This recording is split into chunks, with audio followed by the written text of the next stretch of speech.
Swasembada pangan dicapai dengan kebijakan populis seperti buih di lautan. Saya Bagja Hidayat dan inilah editorial Tempo.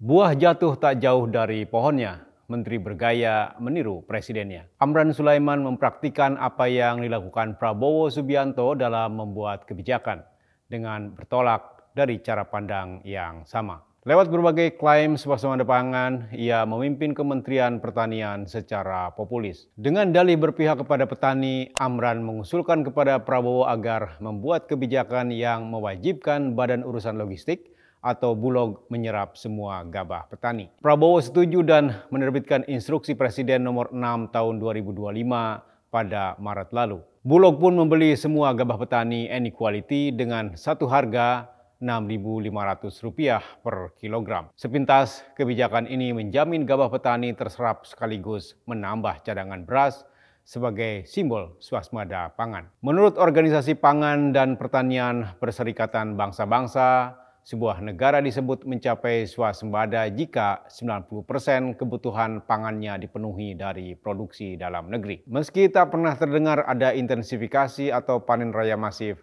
pemerintah mengklaim beras lokal surplus 5 juta ton pada akhir tahun ini. 2 bulan setelah kebijakan penyerapan gabah segala mutu itu berjalan, Bulog mengumumkan cadangan beras mencapai 3,7 juta ton, melampaui target instruksi Presiden. Katanya itu menjadi stok tertinggi sepanjang sejarah Indonesia. Di era Presiden Joko Widodo, stok beras paling banter 1,6 juta ton, itu pun 1,3 juta ton merupakan beras impor. Di balik capaian yang tampak gigantis itu, kebijakan N-Equality bisa menjadi disinsentif bagi inovasi. Petani tak terdorong memuliakan padi karena gabah berkualitas baik dan buruk akan dibeli Bulog dengan harga sama. Petani yang tak jujur pun punya celah mencampur gabah kualitas tinggi dan rendah, memanen padi yang belum matang atau menjual gabah yang masih basah. Akibatnya, meski stok gabah dan beras melimpah, kualitasnya bisa saja buruk. Komisi Bidang Pertanian Dewan Perwakilan Rakyat menemukan sedikitnya 300.000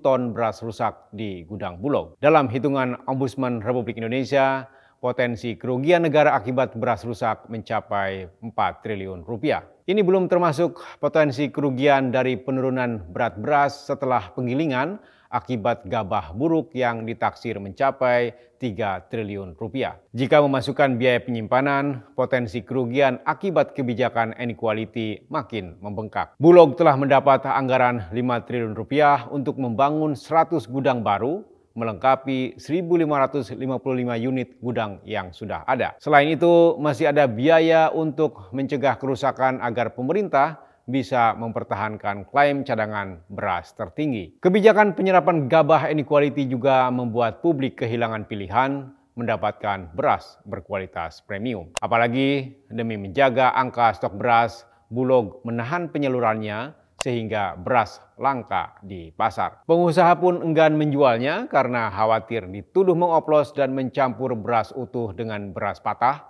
praktik yang lazim dalam perdagangan beras. Walhasil, per 13 November 2025, meski stok melimpah di gudang Bulog, beras berkualitas baik langka di pasar. Akibatnya, harga beras menembus Rp15.558 per kilogram, jauh di atas harga eceran tertinggi yang ditetapkan pemerintah sebesar Rp12.500. Presiden Prabowo seperti mengesampingkan tabrakan logika dalam kebijakan Amran. Ia tampak silau dengan klaim-klaim Amran sehingga memberinya hadiah jabatan baru sebagai Kepala Badan Pangan Nasional pada Oktober lalu. Sebagai Menteri Pertanian sekaligus Kepala Badan Pangan Nasional, Amran menjadi regulator dan operator urusan pangan. Ia juga berwenang mengkoordinasikan kementerian lain yang bertugas menyediakan pangan. Seperti gaya Prabowo memimpin pemerintahan dengan meniadakan mekanisme checks and balances, kebijakan pertanian dan pangan pun kehilangan kontrol. Anggota Komisi Bidang Pertanian DPR ramai-ramai memuji kinerja Amran menimbun beras di gudang Bulog. Media massa pun sibuk memberitakan klaim Amran memberantas mafia pangan, memperlancar distribusi pupuk hingga menjalankan program cetak sawah tanpa verifikasi lapangan. Dalam jangka panjang, pertanian terpimpin dan populisme Amran Sulaiman akan merusak tata kelola. Ketahanan pangan Prabowo pun bakal seperti buih di lautan. Tampak banyak dan besar di permukaan, tapi rapuh dan kosong di kedalaman. Simak editorial dan liputan selengkapnya hanya di tempo.com.